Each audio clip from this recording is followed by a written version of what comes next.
What's the meaning of alleged?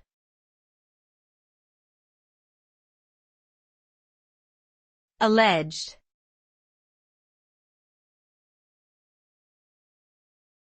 Alleged.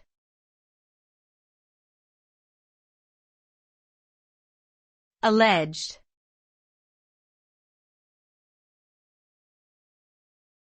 Alleged.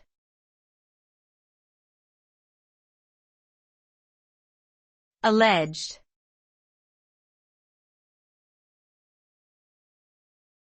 Alleged is an adjective used to describe something that is said to have happened or to exist, but has not been confirmed or proven. It indicates that there is no concrete evidence or proof to support a claim, and that the situation is still in question.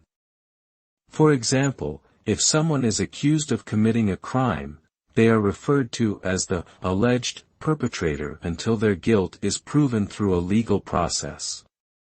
Essentially, the term alleged serves as a qualifier to acknowledge that a statement or accusation may not be entirely true or accurate.